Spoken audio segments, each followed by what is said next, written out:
Seri 8 Bukek Xiansu. Sepasang Pedang Iblis. Cerita, Ho Ping Hu. Audiobook, novel silat. Bab 6. Muridnya belum memiliki sinkang yang kuat, maka ilmu itu dapat mencelakakan muridnya itu. Ia tidak bernafsu lagi menonton dan mulailah ia mencari muridnya itu. Ketika ia tidak dapat melihat muridnya di antara para tokoh yang hadir, kakek ini lalu pergi ke pantai dan mengelilingi pulau untuk mencari. Kemana perginya bocah itu? Ketika tadi Bun Beng menyaksikan pertandingan dan melihat para suhengnya kalah lalu gurunya maju menolong, dari tempat ia berdiri ia melihat rombongan koksu di kapal itu tertawa-tawa, seolah-olah menertawakan para suhengnya yang kalah. Hatinya menjadi panas, apalagi ketika melihat koksu itu bersama beberapa orang lain turun dari kapal dan memasuki sebuah perahu kecil yang didayung ke pulau. Ia tidak dapat menahan kemarahan hatinya. Ingin ia menantang koksu itu untuk melawan gurunya atau mengikuti Pibu. Dianggapnya amat tak tahu malu orang-orang pemerintah itu yang hanya menonton dan memblokir tempat itu seperti seekor serigala yang membiarkan anjing-anjing berebut tulang. Biarpun masih kecil, dari cerita kakek Xiao Lam, Bun Beng dapat menduga bahwa kehadiran pasukan pemerintah itu pasti mengandung maksud tidak baik terhadap para tokoh.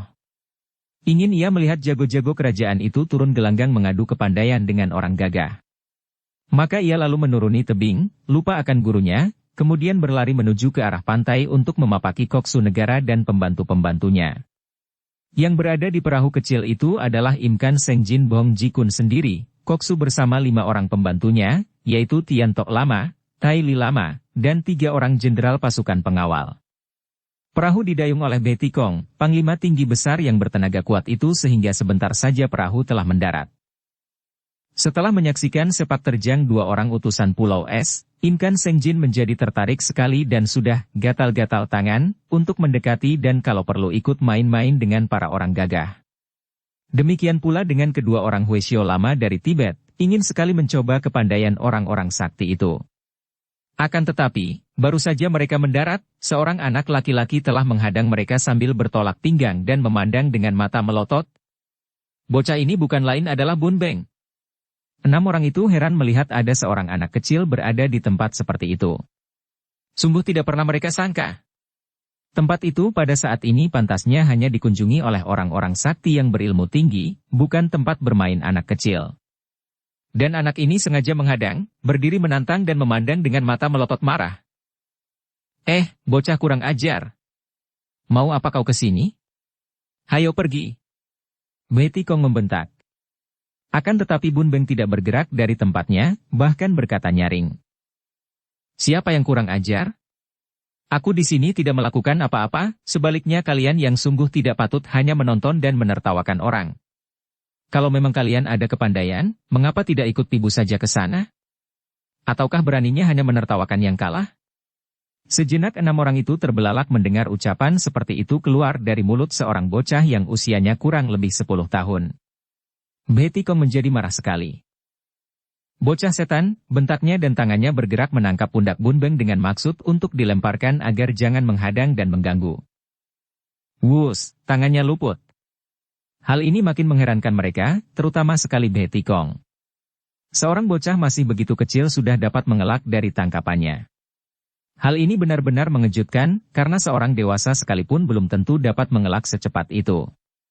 Ia menjadi penasaran dan menubruk ke depan, cepat sekali. Bun Beng mengerti bahwa untuk mengelak ia kalah cepat, maka ia menyambut tubrukan panglima itu dengan pukulan tangannya ke arah perut Betty Kong.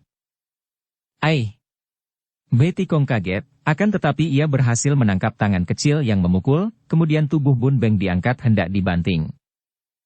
Begoan Sui, jangan, tiba-tiba terdengar suara Imkan Sengjin. Lemparkan dia kepadaku. Betty Kong menahan tangannya dan melontarkan bocah itu ke arah koksu, dan melayanglah tubuh Bun Beng. Imkan Sengjin menyambut tubuhnya dengan mudah dan kakek botak tinggi kurus ini meraba-raba dan mengukur-ukur kepala Bun Beng dengan jari-jari tangannya, dikilani dengan ibu jari dan telunjuk, diukur dari depan ke belakang, dari kanan ke kiri dan dari bawah ke atas, kemudian dipijit-pijit bagian-bagian kepala Bun Beng. Wajahnya menjadi girang sekali dan setelah selesai mengukur-ukur kepala anak itu, Imkan Sengjin lalu memeriksa mata Bun Beng dengan membuka kelopak matanya, kemudian menjepit rahang Bun Beng sehingga anak itu terpaksa membuka mulutnya, memeriksa dalam mulut, kemudian menaruh tangan kanan di dada dan jari-jari tangan kirinya memegang nadi tangan Bun Beng. Ia mengangguk-angguk dan tersenyum lebar, wajahnya berseri. Ah, Jiwi Lama, lihat, apa yang kutemukan ini? Tulangnya bersih, darahnya murni, dan kepalanya hebat. Rongga otaknya luas, daya tangkapnya kuat, semangatnya besar, jalan darahnya lancar, isi dadanya sempurna semua. Benar-benar seorang Sintong, anak ajaib, yang sukar ditemukan keduanya. Wah, kalau dia sudah kuberi makan obat kuat secukupnya, dia akan dapat memenuhi syarat aku melaksanakan ilmu peninggalan guruku, I Jue Hoan Hiat, ganti sumsum tukar darah. 3 orang panglima itu tidak mengerti apa artinya I Jue Hoan Hiat, akan tetapi Tian Tok Lama dan Tai Li Lama menjadi pucat wajahnya. Tai Li Lama memandang Bun Beng dengan sinar mata kasihan lalu menundukkan muka. Sedangkan Tian Tok Lama lalu berkata perlahan. Pomitohut, semoga Sang Buddha menunjukkan jalan terang bagi Koksu. Hehehe. Jiwi Lama, kalian orang-orang beragama hanya memikirkan tentang dosa saja. Bagi orang-orang seperti kami, dosa adalah soal kedua, yang terpenting adalah memanfaatkan segala macam demi kepentingan dan kemajuan kita. Hahaha. Sintong, siapa namamu? Aku bukan Sintong, aku bernama Gak Bun Beng. Lepaskan, aku mau pergi. Bun Beng meronta dari pegangan kakek itu. Anak ini pun tidak mengerti apa artinya Jue Hoan Hiat. Kalau dia mengerti tentu akan merasa ngeri, betapa tabah pun hatinya, karena ilmu itu adalah ilmu hitam yang amat keji, yaitu si kakek ini hendak menyedot darah dan sumsum Bun Beng dalam keadaan hidup-hidup untuk menggantikan sumsum dan darahnya sendiri yang sudah lemah dan kotor. Engkau mau pergi? Nah, pergilah kalau dapat. Koksu itu melepaskan pegangannya.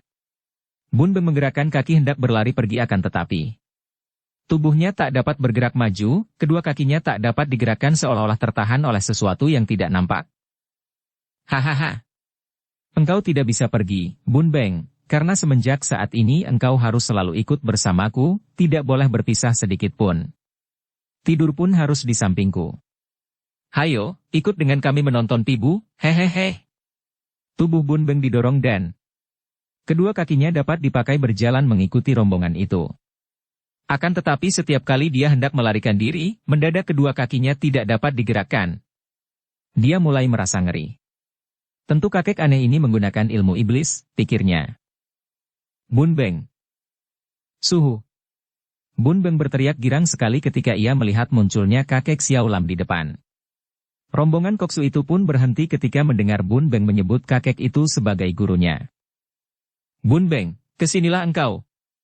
Kakek Xiao Lam berkata kepada muridnya, hatinya gelisah melihat muridnya itu bersama rombongan Koksu. Tecu. Tecu tidak bisa, Suhu, kata Bun Beng sambil berusaha menggerakkan kedua kakinya. Siapa bilang tidak bisa? Majulah engkau ke sini. Kakek Xiao Lam yang sudah melihat bahwa Bun Beng sebenarnya tertahan oleh hawa sinkang yang keluar dari tangan Koksu itu, menggerakkan kedua tangannya ke depan sambil mengerahkan sinkangnya.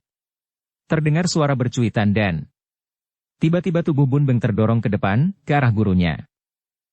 Hehe, boleh juga tua bangka ini. Inkan Sengjin Bong Jikun tertawa untuk menyembunyikan kagetnya, kemudian ia pun menggerakkan kedua tangan ke depan. Terjadilah tarik-menarik oleh dua kekuatan yang tidak tampak, dan Bun Beng merasa betapa tubuhnya ditarik ke depan dan ke belakang. Akan tetapi akhirnya, ia tertarik ke belakang dan tangan Koksu itu sudah menangkap pundaknya sambil tertawa-tawa. Bukan main kagetnya hati kakek Xiao Lam. Tak disangkanya bahwa Koksu itu ternyata memiliki kekuatan sinkang yang luar biasa sekali. Maka ia cepat menjura dan berkata, mohon Paduka suka melepaskan murid hamba yang tidak berdosa, dan maafkan hamba yang tidak tahu diri berani berlaku lancang. Hehe, engkau guru bocah ini? Benar, Tai Jin. Siapa namamu? Nama hamba Xiao Lam, seorang anggota Xiao Limpai. Kakek itu sengaja menggunakan nama Xiao Limpai untuk mencari pengaruh, karena pada waktu itu, pemerintah tidak mau bermusuhan dengan partai-partai persilatan besar, terutama Xiao Limpai yang kuat.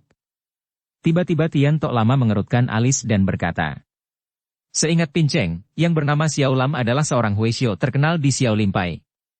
Kakek Xiao Lam memandang kepada Huishio lama itu dan memberi hormat sambil berkata, Saya yang berdosa dahulu adalah Xiao Lam Huisio, akan tetapi sudah bertahun-tahun ini saya mengundurkan diri dan menjadi orang biasa, kakek Xiao Lam pelayan kuil Xiao Limpai.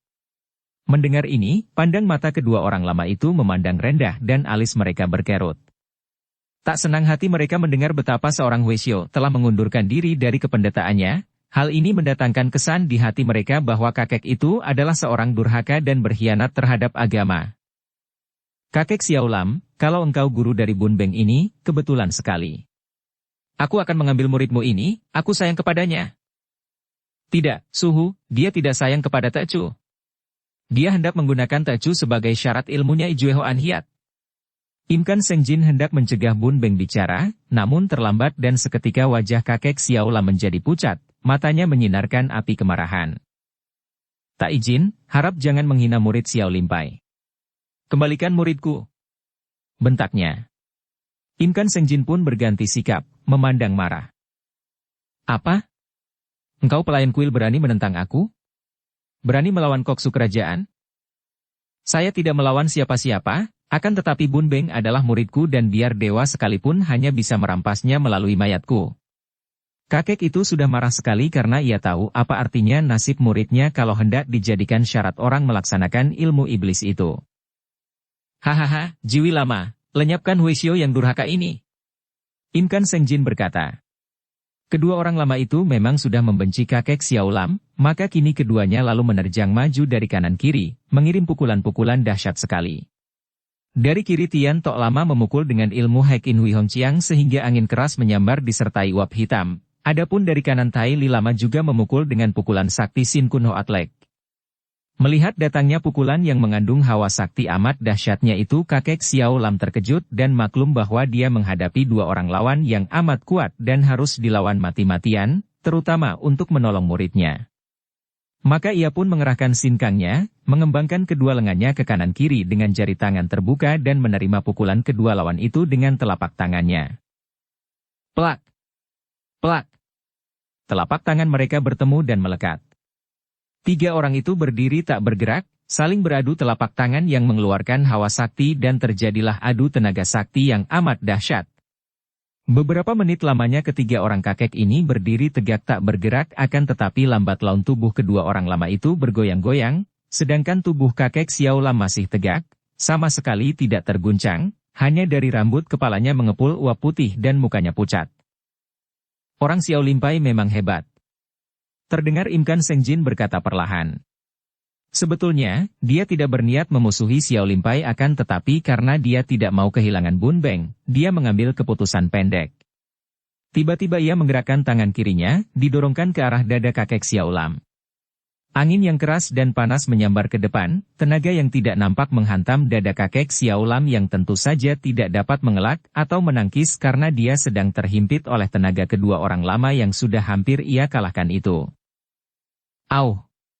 Kakek Xiao Lam tergetar tubuhnya dan dari mulutnya tersembur darah segar. Akan tetapi matanya mendelik memandang Im Kan Seng Jin dan dia masih tetap mempertahankan himpitan kedua orang lama. Sedikit pun tidak berkurang tenaga sinkangnya biarpun sudah menderita luka parah.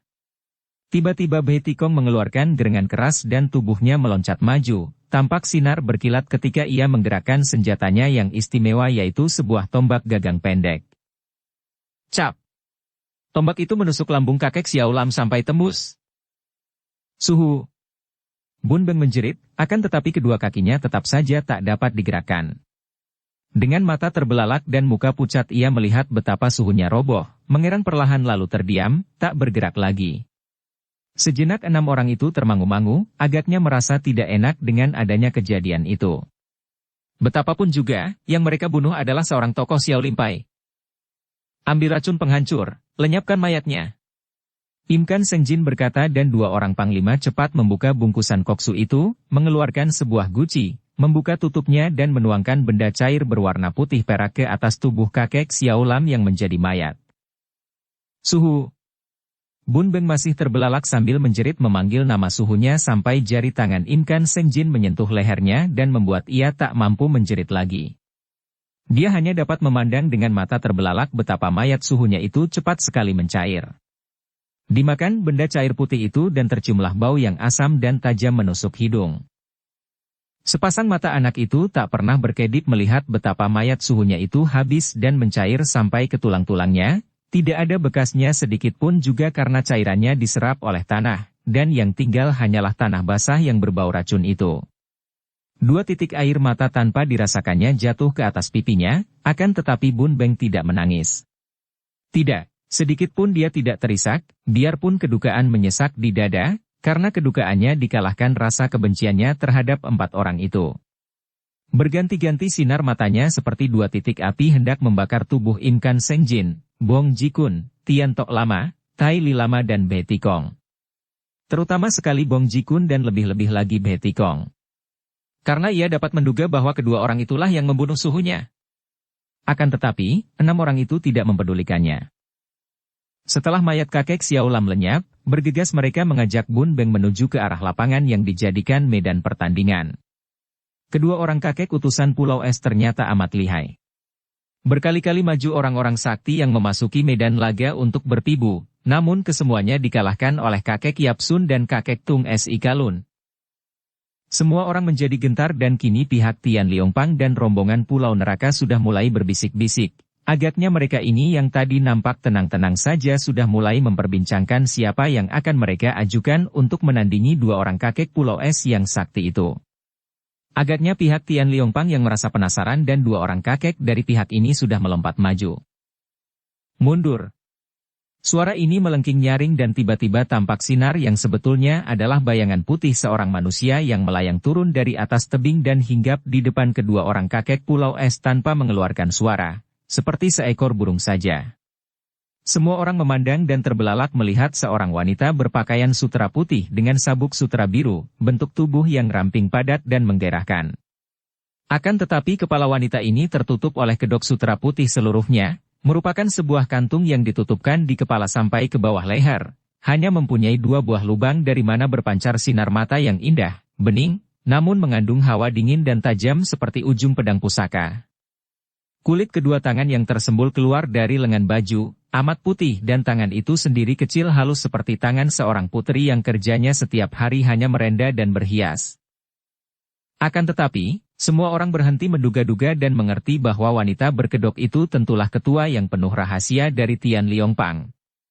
Hal ini terbukti dari sikap para rombongan Tian Liongpang yang serta-merta menjatuhkan diri berlutut menghadap ke arah wanita berkerudung itu. Tanpa diketahui oleh para tokoh Kang Ou kini rombongan Koksu telah menonton di situ, bahkan dari belakang mereka menyusul pasukan pengawal yang segera membentuk barisan yang siap menanti komando. Akan tetapi wanita berkerudung itu tidak mempedulikan semua ini.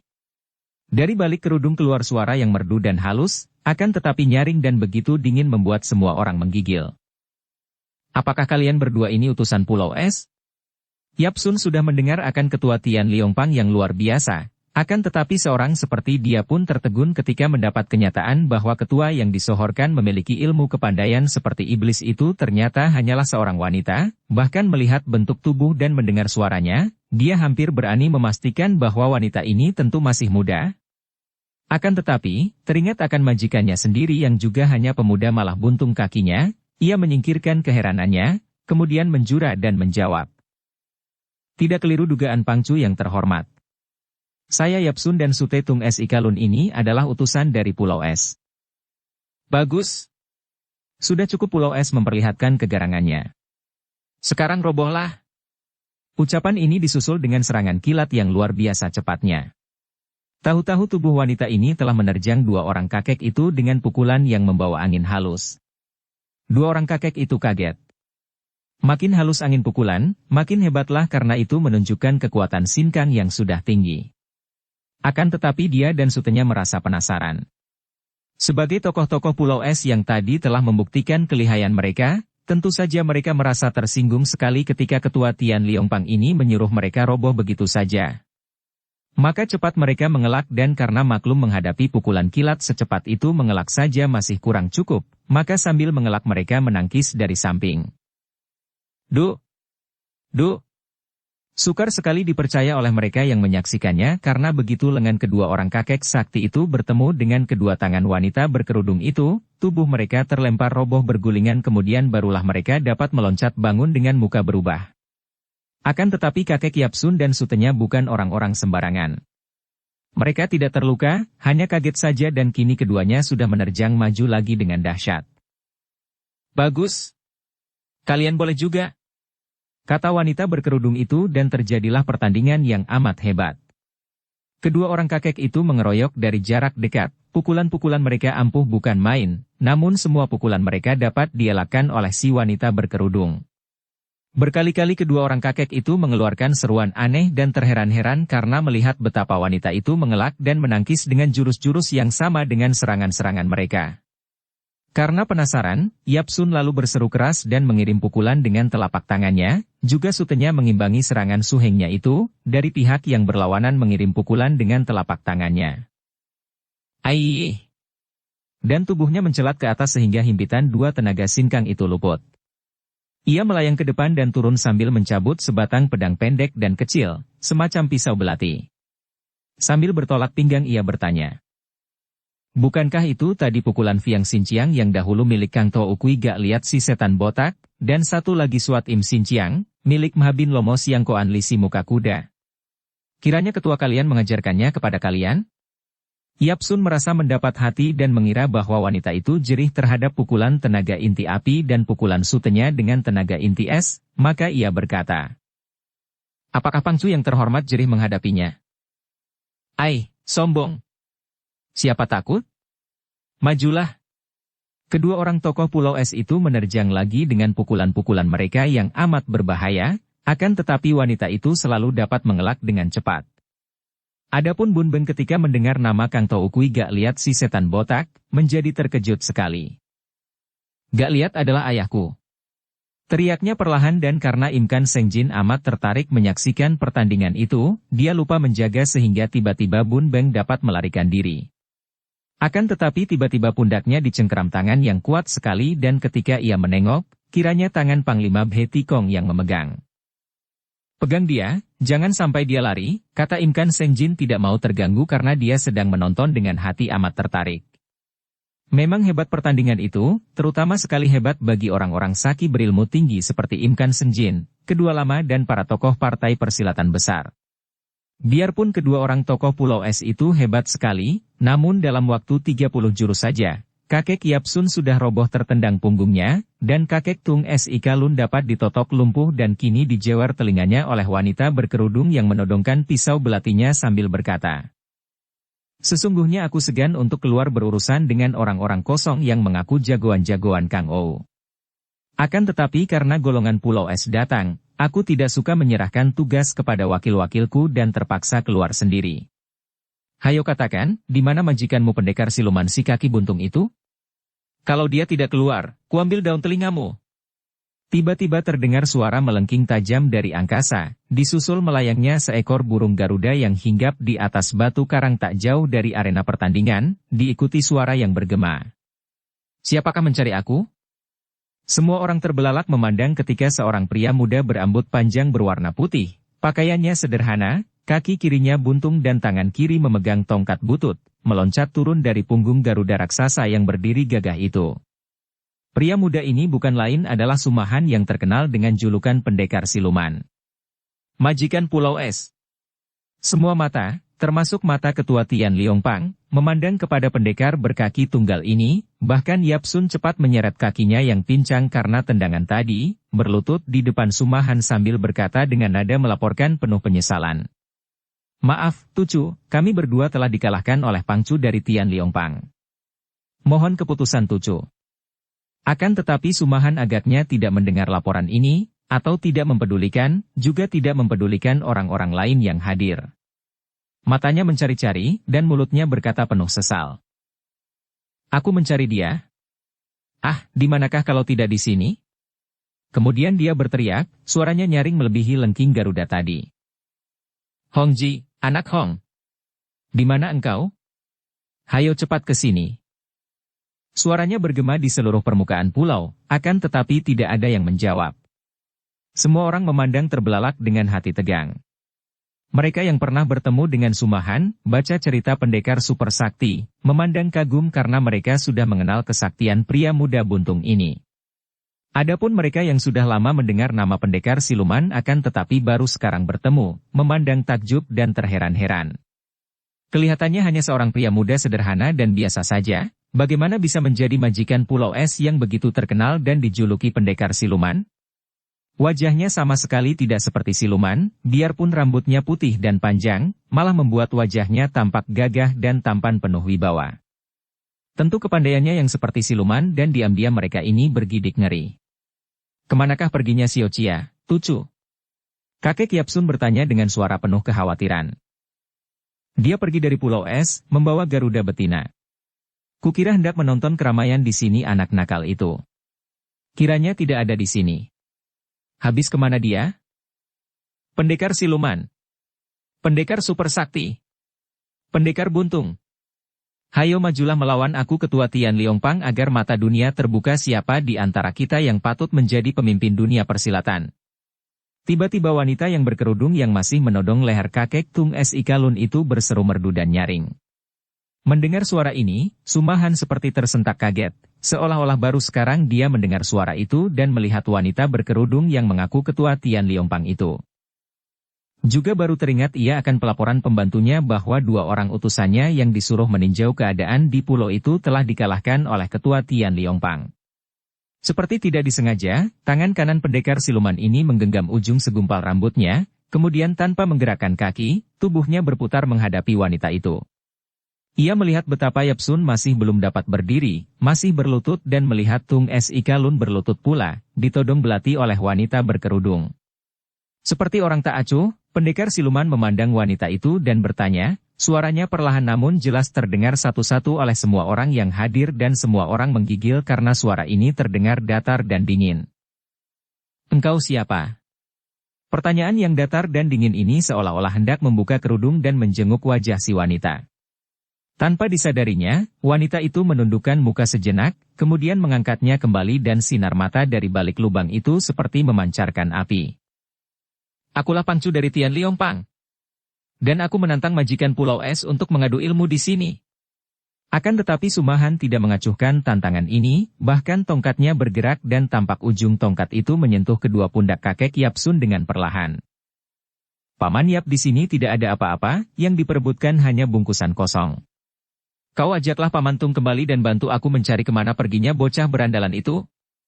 Wajah Yapsun kelihatan girang sekali karena tiba-tiba saja, 2 kali totokan pada pundaknya itu menyembuhkannya dan ia dapat bangkit berdiri dengan gerakan ringan. Melihat ini wanita berkerudung itu menggerakkan sedikit pundaknya, tanda bahwa ia terkejut. Pendekar siluman. Kalau engkau tidak mau melayani tantanganku, orangmu ini akan mati. Ia menggerakkan pisau belatinya. Paman Tung, tidak lekas pergi menunggu apa lagi. Sumahan berseru dan tangan kanannya bergerak. Terdengar bunyi bercuitan dan sinar putih yang amat halus menyambar ke arah kedua lengan dan seluruh jalan darah bagian depan tubuh wanita berkerudung.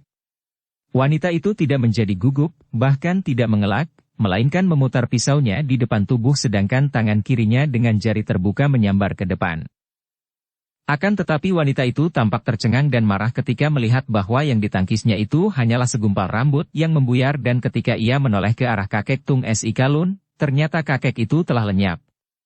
Kiranya Sumahan tadi menggunakan segenggam rambutnya yang ia putus dengan tangan dipakai menyerang Ketua Tian Liongpang, akan tetapi hanya serangan pancingan saja karena begitu wanita itu bergerak menangkis, ia mendorongkan tangan kanannya ke arah tubuh pembantunya, yang terlempar dan bergulingan, terus meloncat ke dekat ketuanya sambil berlutut. Kini semua orang yang menyaksikan terbelalak dan kagum bukan main. Segumpal rambut dapat dipergunakan seperti jarum-jarum rahasia, dan dorongan tangan dalam jarak begitu jauh sudah berhasil membebaskan kakek kurus dari penodongan Ketua Tian Liongpang. Pulanglah kalian dan cari si bengal, kata pendekar siluman kepada 2 pembantunya. Yapsun dan Tung Es Ikalun mengangguk dan keduanya meloncat lalu lari pergi dari tempat itu, sedangkan Sumahan dengan sikap acuh tak acuh meloncat naik ke punggung Garuda Putih. Hai! Pendekar siluman. Sudah lama aku mendengar nama besarmu, mengapa tidak minum arak dulu denganku untuk belajar kenal? Tiba-tiba Imkan Senjin Bong Jikun berseru. Kalau begitu, terimalah suguhan arak dari koksu kerajaan. Tangan kanan koksu ini yang sudah mengeluarkan guci arak, Menggoyang tangan dan arak merah muncrat dari dalam guci, cepat sekali sehingga membentuk sinar merah yang melebar seperti payung menyiram ke arah Sumahan dan Garudanya. Jarak antara Koksu itu dengan pendekar siluman cukup jauh, maka perbuatan ini cukup membuktikan betapa saktinya Koksu itu dan betapa kuatnya tenaga sinkang yang ia pergunakan. Sumahan hanya menoleh, tanpa mengubah duduknya di punggung Garuda, akan tetapi tangan kanannya dengan jari terbuka membuat gerakan dorongan memutar ke depan. Hawa dingin menyambar dari tangan itu, terasa oleh mereka yang berdiri tidak begitu jauh dan terdengar suara berkerotokan ketika butir-butir arak itu runtuh semua ke bawah dan telah membeku. Itulah pukulan dengan tenaga inti Swat Im Xinjiang yang sudah mencapai puncaknya sehingga pukulan ini dapat membuat benda cair membeku menjadi butiran-butiran es. Pendekar siluman, mau lari kemana engkau? Pangcu dari Tian Liongpang, wanita berkerudung itu, berseru marah dan kedua tangannya sudah bergerak cepat. Cet cet cet cet. 13 batang pisau belati yang entah dikeluarkan sejak kapan dan dari mana, tahu-tahu beterbangan seperti kilat-kilat menyambar ke arah Sumahan. Semua menuju ke tubuh pendekar siluman dan tidak sebatang pun yang mengancam tubuh Garuda. Hal ini membuktikan betapa wanita itu merupakan seorang ahli melempar senjata rahasia. Sumahan menggerakkan tongkatnya dengan sembarangan dan ke-13 batang pisau itu seolah-olah tertarik oleh besi magnet dan kesemuanya melayang menuju ke tongkat di tangan Sumahan dan menancap semua di tongkat itu, berjajar-jajar rapi. Aku tidak sempat main-main dengan kalian. Terdengar Sumahan berkata, tongkatnya digerakkan dan 13 batang pisau itu melayang ke arah pemiliknya secara berbareng dan menjadi satu seolah-olah terikat sehingga merupakan senjata berat yang besar. Akan tetapi dengan pukulan sinkang, Ketua Tian Liongpang itu membuat sekumpulan pisaunya menancap di atas tanah depan kakinya, seolah-olah berlutut memberi hormat kepadanya. Sepasang mata bening di balik lubang kerudung itu berapi-api ketika wanita itu melihat Garuda putih sudah mulai terbang. Kelepak sayapnya terdengar keras dan angin pukulan sayap membuat debu beterbangan. Tiba-tiba terdengar pekik keras dari rombongan Pulau Neraka dan tampak seorang laki-laki tinggi besar yang matanya berwarna hijau pupus seperti tubuhnya. Rambutnya kotor riap-riapan mukanya bengis, meloncat ke depan dan tangannya melontarkan sebuah benda panjang berwarna hitam ke atas, ke arah burung Garuda yang belum terbang tinggi. Benda panjang itu menyambar cepat dan tahu-tahu telah membelit kedua kaki burung Garuda tadi. Betapa kaget hati semua orang ketika melihat benda itu adalah seekor ular yang panjang, berwarna hitam dan berbisa, yaitu semacam ular sendok, kobra, yang mendesis-desis dan siap menggigit tubuh Garuda. Melihat pendekar siluman tetap diam saja seperti tidak tahu, semua orang berkhawatir. Akan tetapi Garuda itu mengeluarkan suara melengking tinggi, kepalanya bergerak cepat dan tahu-tahu leher ular itu telah dipatuknya. Garuda itu tidak terus terbang ke atas, bahkan dengan kecepatan luar biasa menukik ke bawah, ke arah laki-laki muka hijau pupus tadi, kedua kakinya yang berbentuk cakar berkuku tajam dan runcing melengkung itu bergerak menyerang. Laki-laki itu tidak takut, sudah mencabut sebatang pedang hitam dan membabat ke arah kedua kaki Garuda. Garuda itu ternyata hebat sekali, dia memapaki pedang dengan cakar kiri dan mencengkeram pedang itu. Krek! Pedang itu patah-patah menjadi 3 potong dan dilempar ke bawah. Sebelum laki-laki anggota Pulau Neraka itu sempat mengelak tahu-tahu sehelai benda hitam telah melibat lehernya dan ketika Garuda itu terbang ke atas, tubuh laki-laki itu tergantung dan ternyata lehernya telah dibelit tubuh ularnya sendiri yang masih hidup dan yang lehernya dijepit paruh Garuda yang amat kuat. Semua orang menjadi ngeri dan mengikuti sampai ke atas tebing. Mereka melihat Garuda itu melepas ular dan laki-laki tadi sehingga tubuhnya meluncur ke bawah, jatuh ke dalam air muara di mana air sungai bertemu dengan air laut. Celaka! Air pusaran maut! Terdengar suara dari gerombolan anak buah Pulau Neraka. Semua orang memandang dan terbelalak melihat betapa laki-laki bermuka hijau pupus itu meronta-ronta dan berusaha berenang mengatasi pusaran air. Namun tenaga pusaran air yang disebut pusaran maut dan yang amat dikenal para nelayan karena merupakan tempat yang tidak mungkin dapat dilalui dan yang mendatangkan maut mengerikan, amatlah kuatnya sehingga usaha manusia ini sama sekali tidak ada artinya.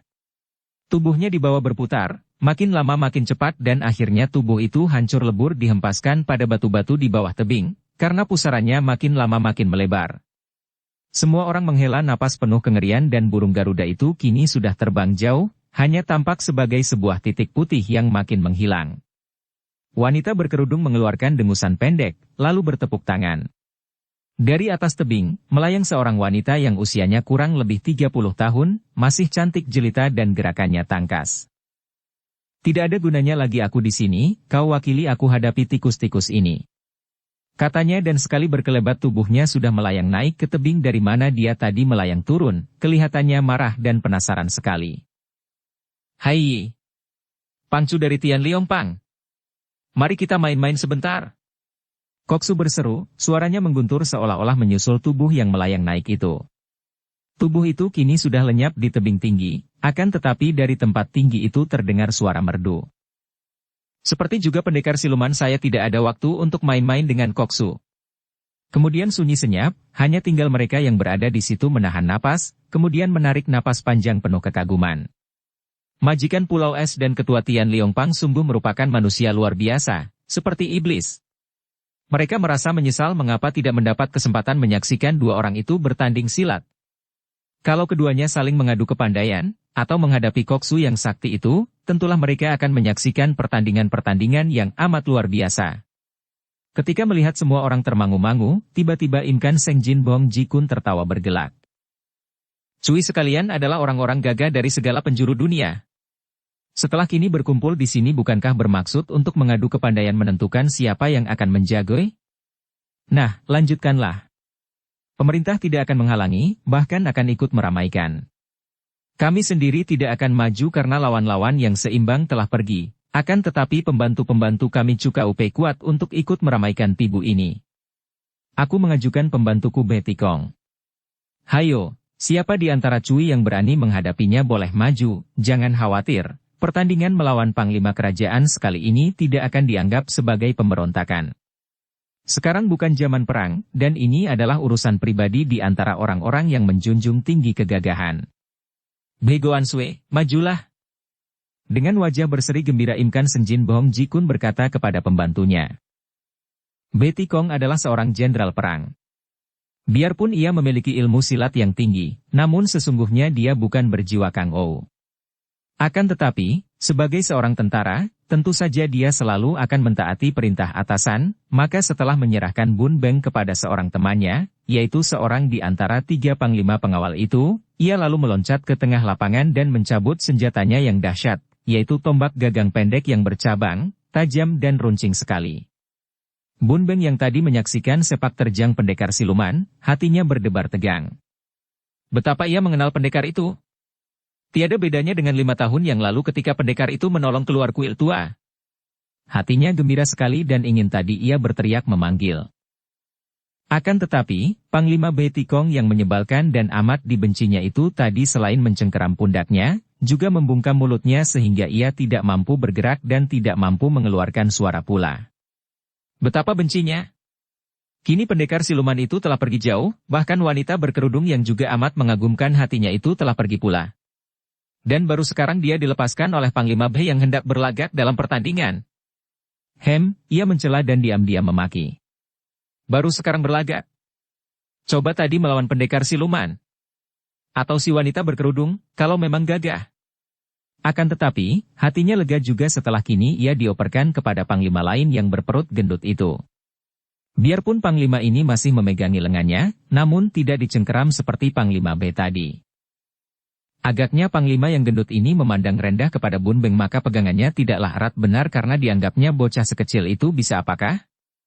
Pula, ia amat tertarik untuk menyaksikan rekannya memasuki pibu, hal yang belum pernah terjadi di antara para panglima pengawal. Tiba-tiba dari rombongan pulau neraka meloncat keluar seorang laki-laki tinggi besar yang bermuka biru muda.